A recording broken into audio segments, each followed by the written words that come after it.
ગયા વખતે આપણે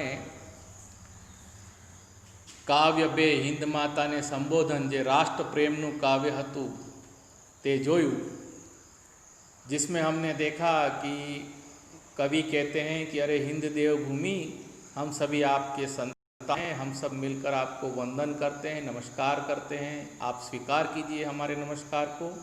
हिंदू और मुसलमान, ख्रिस्ती, पारसी और जैन, ये सभी हम आपके समान रूप से इंसान हैं।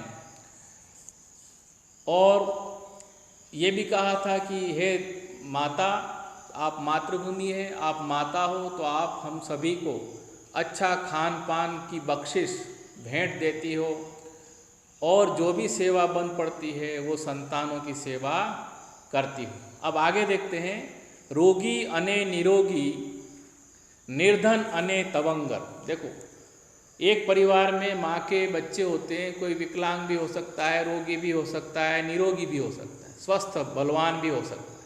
निर्धन अने तवंगर, निर्धन यानी गरीब और तवंगर यानी धनिक, पैसेदार।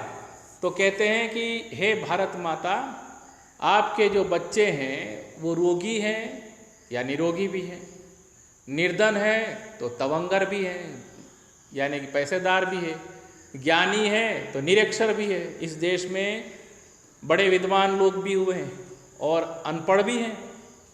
संतान सौ तुम्हारा, ये सभी आपके संतान हैं। वाल्मीकि, व्यास, नानक, मीरा, कबीर, तुलसी, अकबर, शिवाजी माता, संतान तो तुम्हारा। कहते हैं कि वाल्मीकि जिन्होंने रामायण लिखी संस्कृत में, व्यास जिन्होंने महाभारत लिखा, नानक, आप नानक के हिंदी में पद देखे होंगे, मीरा, कबीर, तुलसी, इन सभी ने लिखा है। अकबर सम्राट, मुगल सम्राट अकबर, शिवाजी मराठा राजा वीर शिवाजी माता, ये सभी तुम्हारे संतान हैं। आप देखिए कि कितनी विभिन्नताएं। यहाँ वाल्मीकि जैसे भी हुए हैं, व्यास जैसे हुए, नानक, मीरा, कबीर, तुलसी हुए, जिनको आज भी हम पढ़ रहे हैं वर्षों से, वो अपनी ज्ञान की जो रोशनी है वो फैला रहे हैं। और दूसरी तरफ देखो तो अकबर, शिवाजी जैसे सम्राट हो गए, बड़े बड़े राजा हो गए। संतान सौ तुम्हारा, ये सभी आपके संतान हैं। सौनी समान माता, आप सभी इन सभी लोगों की समान रूप से माता। ऐसा नहीं है कि मैं इन्हीं की माँ हूँ और उसकी नहीं हूँ, सबकी समान रूप से माता। सौवे समान तेति, इसलिए सारे ये जो लोग हैं वो भी आपके लिए समान हैं, कोई ऊंच नीच नहीं है, क्या कोई अपना पराया नहीं है, ना ऊंच नीच कोई। देखो ये लाइन में आया कि सौनी समान माता, सौवे समान तेति, सबकी समान रूप से माता हो, इसलिए आप सबसे समान हो। ना ऊंच नीच कोई, कोई भी ऊंचा या नीचा नहीं है। कई बार ऐसा भेदभाव हो जाता है कि वो ज़्यादा पैसे वाला है तो उसको ज़्यादा तवज्जो, और वो नहीं है तो उसको कोई नहीं पूछता। लेकिन भारत माता के लिए कोई ऊंच नीच नहीं है। संतान सौ तुम्हारा, सभी आपके संतान हैं। अपने विद्यालय में भी आप देखेंगे कोई अपन भेदभाव नहीं रखते। अपने को नहीं मालूम कौन बड़े पिताजी का लड़का है, कौन छोटे पिताजी का लड़का है, कोई सामान्य है कि निर्धन, इससे कोई फर्क नहीं पड़ता। सबको समान रूप से समान सुविधा और पढ़ाई करवाई जाती है। आपके मन में कभी हो सकता है कि ऐसा है वैसा है, लेकिन यहाँ पर ऐसा कुछ भी नहीं है।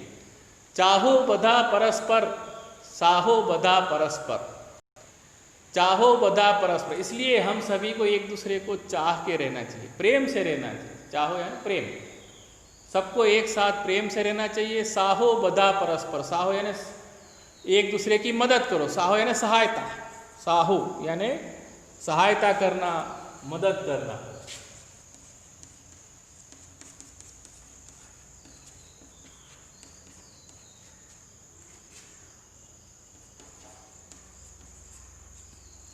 तो चाहो बधा परस्पर, साहो बधा परस्पर। आप एक दूसरे से प्रेम से रहिए, एक दूसरे को चाहिए, और साहो बधा परस्पर, एक दूसरे को मदद कीजिए। आप प्रार्थना करे आ संतान सौ तुम्हारा, यही प्रार्थना करते हैं ये सभी संतान आपके। हे माता, हम सभी आपको यही प्रार्थना करते हैं कि हम कोई ऊंच नीच नहीं है, हम आपके सब समान बच्चे हैं, हम तुम्हारे बच्चे हैं। तो हम सब एक दूसरे से प्रेम से रहेंगे और एक दूसरे की मदद करेंगे। तो ये कविता राष्ट्र प्रेम की कविता भी देखी, जिसमें कवि ने कहा कि हम सब भारत माँ के संतान हैं, यहाँ वीर भी हो गए, यहाँ भक्त भी हो गए, यहाँ निर्धन तवंगर सभी हो गए हैं, लेकिन कोई भेदभाव नहीं है, कोई ऊंच नीच नहीं है। हम सभी को एक दूसरे को प्रेम से रहना चाहिए, एक दूसरे की मदद करना चाहिए। और इस तरह से भारत माता को कवि ये जो है प्रार्थना करते हैं। मैंने ये शब्दार्थ आपको पहले भी लिखाए थे, आज भी लिखवाए हैं, तो आप ये देख लीजिएगा, लिख लीजिएगा। अभी फिर भी मैं बोल देता हूँ, आप भी अपने टेक्स्ट बुक में देखिए, शब्द समझौती में दिया है देवभूमि यानी पवित्र भूमि। हमारा भारत इस संसार में पवित्र भूमि के रूप में माना जाता है, जहाँ देवी देवता हो गए, भगवान हो गए। विश्वास यानी यीशु ख्रिस्त में श्रद्धा विश्वास रखने वाला, ख्रिस्ती। जैन यानी जैन, बख्शी यानी देना, तवंगर यानी पैसादार, निरक्षर यानी अनपढ़, साहो यानी मदद करो, परस्पर यानी एक दूसरे को। अभ्यास देखते हैं। प्रश्न 1, નીચેના પ્રશ્નના ઉત્તર માટે આપેલા વિકલ્પોમાંથી સાચો ઉત્તર શોધીને તેનો ક્રમ અક્ષર પ્રશ્ન સામેના બોક્સમાં લખો। नीचे के प्रश्नों के उत्तर के लिए दिए हुए विकल्प में से ऐसे दिए हैं क ख ग घ, 4 विकल्प दिए हैं, तो सही उत्तर ढूंढकर उसका क्रम अक्षर जो भी है वो प्रश्न सामने लिखना। आपको अपनी कॉपी में क्या करना है, जैसे ये लिखा है आ काव्य कोने संबोधीने लखायु छे, यह कविता किसको संबोधित करते हुए लिखी गई है।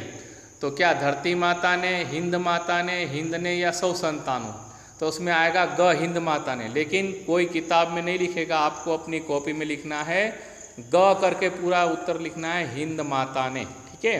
दूसरा देखो, कवि हिंद ने कोनी भूमि तरीके ओळखावे छे, कवि हिंद को किसकी भूमि के रूप में ओळखावे ने पहचानते हैं, वेदों की भूमि, कृष्ण की भूमि, देवों की भूमि कि पुण्य की भूमि। तो उसमें देखिए ग आएगा देवोनी भूमि। आगे बढ़ते हैं। ब, नीचेना प्रश्नना उत्तर एक एक वाक्यों में आपो। नीचे के प्रश्नों के उत्तर एक एक वाक्य में दीजिए। कवि वंदन स्वीकारवानु कोने कहे छे, कवि वंदन स्वीकार करने के लिए किसे कहते हैं। कवि वंदन स्वीकारवानु हिंद माता ने कहे छे। दूसरा, हिंद माता संतानों पोषण केवी रीते करे छे, हिंद माता संतानों को किस प्रकार से पोषित करती है। तो उसमें लिखिए गुजराती में, हिंद माता संतानु पोषण शुभ खान पान बक्षीने करे छे। आ काव्य में कयो भाव रजू थयो छे। तीसरा सवाल, इस काव्य में कौन सा भाव प्रस्तुत किया गया है। तो आ काव्य में राष्ट्र प्रेमनो भाव रजू थयो छे। यहाँ तक रखें, बाकी अपन कल देखेंगे स्वाध्याय और प्रवृत्ति।